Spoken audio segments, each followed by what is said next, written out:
I can't stress this enough. More than anything, work to become a person of value. If you've been looking for mentors and you're DMing, emailing, and nobody's responding, I need you to know something here. These people whose attention you're hustling and not getting, they by themselves actively seek out people to mentor. Every now and then they find or meet someone online or at an event, and they volunteer their phone number and tell them, if you ever need anything, hit me up anytime. And these are very busy people who literally don't have time, but I have seen it play out 100 times. In this video, I'll show you not necessarily how to chase mentors down, but how to attract the guidance you need for success along your journey. Of course, some of the guidance and access you need, you will have to chase it down. No, you have to wait. Some you even have to pay for, but that's not what this video is about. I just want to show you how to make sure you're not your own stumbling block, the weapon fashioned against yourself when it comes to finding mentorship and guidance. Some of it will hurt your feelings, but don't worry. I will not leave you without solutions. If you're new to the channel, please subscribe. If you have been here before and you like my face,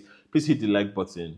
Let's dive right in. Hear this. Mentors avoid people who will stress them and constantly seek to connect with people who have value. Even though those are people who are way behind them in terms of experience, industry expertise, and stuff like that. They always seek to connect with people who have value, no matter what level these people are at. Now, through experience, from a mile away, they can already tell whether you're a person of value or not. Even when you only have 2 months of experience. This isn't about technical knowledge or experience. It's about what kind of mindset do you have? What kind of head do you have on your shoulders? So you might be thinking, if this isn't about experience or competence, then I'm at a disadvantage. How do I stand out? You don't have to be at a disadvantage. I'll show you. First off, in everything you do, I want you to tell yourself, I am going to be a person of value. Now, you might be wondering, what does that mean? I mean, the word value is even something that we throw around a lot in social media circles. Like, if you want to grow an audience, you need to give them value. You want to grow a community, you need to give them value. You want to grow your Instagram, you want to grow a mailing list, you need to offer value. And it begs the question, what even is value, right? If you go and Google Wikipedia, you're going to find more detailed definitions. But for the sake of this video, value to anyone would be something that they want or need that they cannot give themselves, or that they can give themselves, but they don't have the time or the resources, the energy, or anything. Just anything that someone wants or needs that they cannot or will not give themselves and that you can offer to them. That is value. So a lot of times people think about value only within the context of offering knowledge or offering expertise, but it goes way beyond that. A listening ear can be valuable.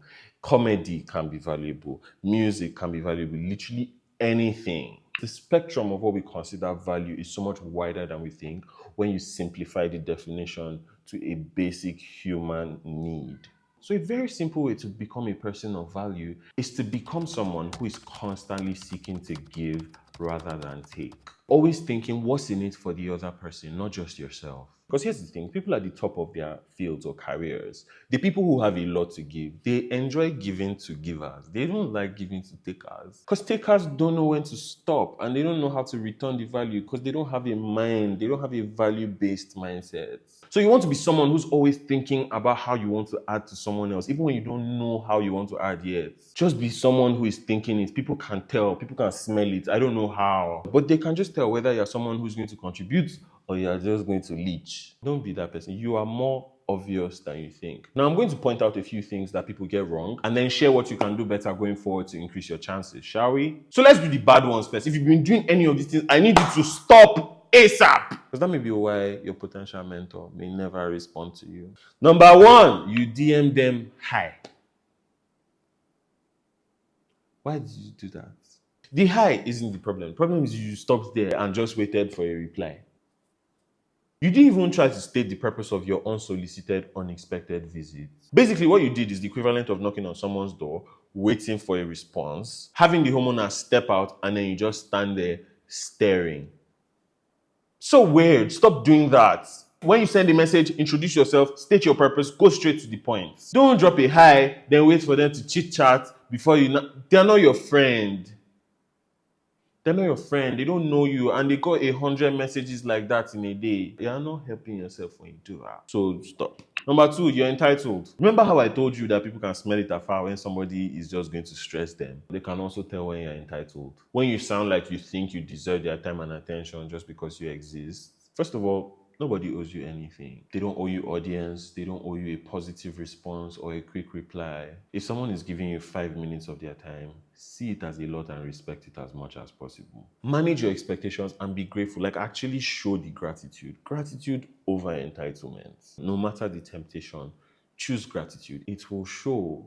It will affect how you are perceived. Number 3, your DM or email just said, please mentor me, ma, mentor me, sir. That is a really generalistic, ambiguous, and freaking scary statement for anyone who has a lot on their plate. And they will run away from it like the plague. It's better to be very specific about the area where you need help and also indicate how and why you think this person can help. It's not nice to lay your whole life at their feet. Only Jesus can handle that. When you send, please mentor me, you sound like a liability and nobody wants that. Number 4, you ask them to follow back. Ah, God. You're just ruining it. Look at my lips. You're ruining it. See, I know it's always nice to have a new follower. But this person, you want them to help you advance your life and career, not your follower counts. Priorities, my friend. Priorities. This subject, I could make a whole other video on it, to be honest, because tell me if you want it. Because, like, why should they follow you? They don't know you. They don't know your content. You are not friends. Why are you even comfortable asking? Why is it important to you? Ask yourself, you said. Because what it now looks like is like you just want people to see that this person follows you. But what you really want is that they do it themselves. And if they don't, you leave it alone. That's not your priority. That's not what you came for.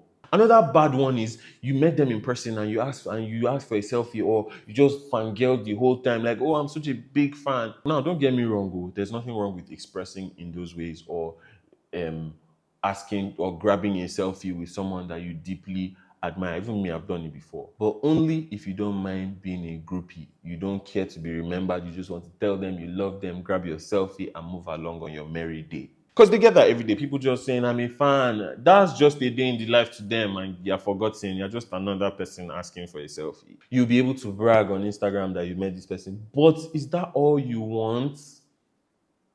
That's all you want, fine. If you want something else, forget the selfie, forget the autograph. Stay focused. Don't be a groupie. If you start there, that's where you always be. There's no graduation from groupie. So like I said, I wasn't going to leave you without solutions. What can you do differently starting now? We've talked about what not to do now. What should you do? Number 1, practice mentorship by observation. If there's someone you'd like to learn from, the teaching does not need to be direct. Read their books, consume their content online, pay for their courses if they have, attend their events. Whenever you hear they're speaking somewhere, go there. Not just to meet them or take a selfie with them or get your book signed, but to observe, to intentionally study them. How do they speak? How do they interact with people? How do they dress? Their walk, their talk, body language. Now, you cannot do all this while you are scrambling with the masses for selfie. I really need to drop this selfie matter.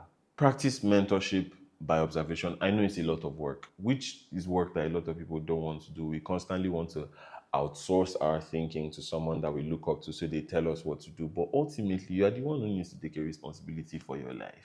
People don't like this one because it means you're the one doing the work and taking the responsibility and taking everything you learn and putting it within context for your life before you apply. It's a lot of work. It's easier to just have somebody who has gone ahead say, oh, do this, do this, do this. But it's your life. It's not their life. So take on the responsibility. Don't transfer it to a mentor. Do this work first. This is also a great way to have mentors from different fields in people that you may never have direct access to from anywhere in the world. If I pick a speaker, author, entrepreneur, anyone successful who has 25 years of experience in their field, and I read every book they've ever wrote, I watch every talk they've ever done, I listen to every podcast they've been on, do you realize how much insight I would have into how their mind works? Without ever speaking to them or them knowing my name, do you want the knowledge and insight and wisdom, or do you want the validation? Number 2, do your research. Yes, everything that I'm saying you should do involves work. If you absolutely have to reach out to someone, do your research first. This is how you stand out. Otherwise, you're just going to be like everybody else that reaches out to them all the time for flimsy reasons. Do your research first. Don't ask a question in the DM or email if they've treated it in a piece of content before, which is why number 1 is so important, mentorship by observation. Take your time to digest the concepts you've heard them openly share before or things you've seen them live by. from your observation. And if you still have more complex questions after all of this, you can ask. And make sure to present your inquiry in a way that shows that you've done your homework and you're not there to waste their time. In fact, that shows that you are particular about not wasting their time. Make reference to their work in a specific manner and go straight to the point. For example, you can say something like, when you spoke at so and so place, I heard your perspective on so and so. I have a different perspective on it because I am 25 years old. How do you think this applies to someone in my situation who grew up in the UK and now lives in Nigeria? You can say, in chapter 5 of your book, I see that you make a case for this, but at this other event, you did this differently. Is there any reason why? Or you can say something like, I've noticed that you only accept invitations to so and so kind of events. Is there any philosophy behind your decision making? I know you guys are sophisticated and intelligent, so please, if you have many more amazing questions or lines of thinking like this, add them in the comments. Help the people. Mentors, or people who are in a position to mentor, they really love people who ask high quality questions. If you do, you will always have their audience anytime you come back because you get them thinking. Most people who are successful are normally very curious people, and they love questions that get them thinking. Questions that even put them on their toes a little bit. Not just how did you start your business? What advice do you have for the younger generation? Every time. You cannot ask high quality questions if you do not do your research. Every time I'm sitting on a panel or I'm on a podcast or anything where somebody's asking me questions, I can tell whether they did their research or not. It is so obvious. It is glaring. From the first question and the follow-up question, you can just tell whether this person is just regurgitating questions they packed from ChatGPT, or if they actually did any research about this person they were about to have a conversation with. You cannot ask high quality questions if you don't do your research. And these are the very little things that just expose whether you're a person of value or not. If you get this right, you may never even have to bring up the word mentor, but you have access to people way above your pay grade, and you'll be able to glean a lot of value from them by just being a person of value yourself. Remember when I explained what value is? Something that people want and need that they cannot give themselves. Sometimes the thing people need is a listening ear, someone to ask them curious questions in a way that they've never heard anybody ask them before, and they just enjoy answering those questions. So you, in the process of them answering the questions, you'll be getting answers for yourself, but they're not even doing it for you, they're doing it for themselves because of how amazing it feels to just be answering those questions. So there is a way to get people that point where they're doing something for you, but to them it feels like they're doing it for themselves because they're enjoying it too. That's what happens when value meets value. And let me tell you a secret. Everyone likes to talk about themselves for a reason. Do with that what you will. Everyone likes to talk about themselves. Number 3, be kind and considerate. Influential or successful does not equal immortal. You never know what a person may be going through. Forget what their life looks like. This individual is a human being with human needs, challenges, fears, and some sleepless nights. So please, show some empathy, my friend. Have some empathy. If they reply late or don't reply at all, make excuses for them. If they say no, reply compassionately. Don't say for every door they slam, we're coming to, how did they say that? Yeah, for every building we slam, we're going to buy the building. I don't even know. For every, you know the quote I'm trying to, don't say that, don't do that. Just be compassionate. They won't forget. Even if they do, the DM or email thread will always be there. On your part, just don't treat people as a means to an end. They're just as human as you are, so be kind.